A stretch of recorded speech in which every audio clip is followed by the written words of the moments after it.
ஓம் நமோ நாராயணாய.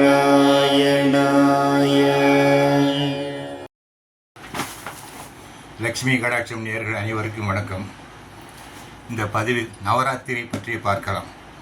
நவராத்திரி என்றால் அதன் வரலாறு என்ன? நவராத்திரி என்பது 9 இரவுகள். சிவனுக்கு ஒரு ராத்திரி சிவராத்திரி, அம்பாளுக்கு 9 நாள் நவராத்திரி. அதன் வரலாறு என்னென்றால், மகிஷாசூரன் என்ற அரக்கன் இருந்தான். அந்த அரக்கன் என்ன செய்தான் என்றால், தேவர்களையும் மனிதர்களையும் துன்பப்படுத்தி வந்தான். இதை தாங்க முடியவில்லை. இவனை இந்த தேவர்கள் என்ன செய்தார் என்றால், நாராயணன் முறையிட்டார்கள். அப்போது முப்பெரும் தேவர்கள், யாரே பிரம்மா, சிவன், விஷ்ணு, இவங்க மூவரும் சேர்ந்து தங்கள் சக்தியை ஒன்றாக சேர்த்து ஒரு தெய்வமாக துர்கா தேவியாக படைக்கிறார்கள். துர்கா தேவி அவதாரம் செய்கிறார். அந்த துர்கா தேவி 9 நாட்கள் இரவும் பகலுமாக தவம் இருந்து அந்த மகிஷாசுரன் என்ற அரக்கனை 10ஆம் நாள் வதம் செய்கிறார். இதுதான் இதன் வரலாறு. அந்த 10ஆம் நாள் அந்த அரக்கனை வதம் செய்து வெற்றி விழாவாக விஜயதசமி என்று கொண்டாடுகிறார்கள். ஆக 9 நாள் தவம் செய்கிறார் அம்பாள். இது இதன் வரலாறு.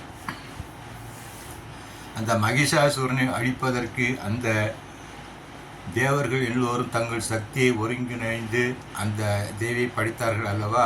அப்படி அவர்கள் பொம்மையாக தான் நின்றார்கள்.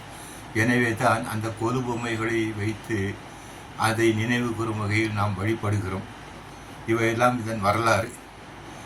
இந்த வரலாறு, இந்த சிறப்பு என்னென்னா, இது எல்லா கோயில்களிலும், பெருமாள் கோயில்களிலும், சிவன் கோயில்களிலும், அம்பாள் கோயில்களிலும் மிக விமர்சையாக கொண்டாடுவார்கள். இது 9 நாளும் அந்த அம்பிகையை வழிபடுவார்கள். அந்த அம்பிகையை முதல் 3 நாள் துர்கா தேவி, அடுத்த 3 நாள் லக்ஷ்மி, அடுத்த 3 நாள் சரஸ்வதி தேவி வழிபடுவார்கள். இது குலசேகரன் பட்டணத்தில் மிகவும் விமர்சையாக நடைபெறும். 9 நாட்கள் மிகவும் விமர்சையாக நடைபெறும். 10ஆவது நாள் ஏராளமான பக்தர்கள் கலந்து கொள்வார்கள். அந்த அளவுக்கு ஒரு சிறப்பாக நடைபெறக்கூடிய இந்த திருவிழா, இந்த நவராத்திரி திருவிழா. சரி, எப்போது ஆரம்பிக்கிறது என்றால், செப்டம்பர் 23 ஆரம்பிக்கிறது. அக்டோபர் 1 ஆக 9 நாட்கள் வரும். அக்டோபர் 1 நவமி. நவமி அன்று தான் ஆயுத பூஜை, சரஸ்வதி பூஜையெல்லாம் செய்வார்கள். எனவே இந்த வருடம் ஒரு நாள் தாமதமாக ஆரம்பிக்கிறது.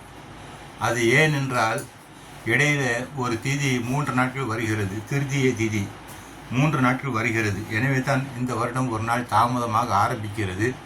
சில கோயில்களில் 23ஆம் தேதி செப்டம்பர் முதல் அக்டோபர் 1 வரை வைத்துள்ளார்கள். சில கோயில்களில், முக்கால்வாசி கோயில்கள் செப்டம்பர் 22 முதல் அக்டோபர் 2 வரை வைத்துள்ளார்கள். அது பலவிதமாக இந்த வருடம் வைத்துள்ளார்கள்.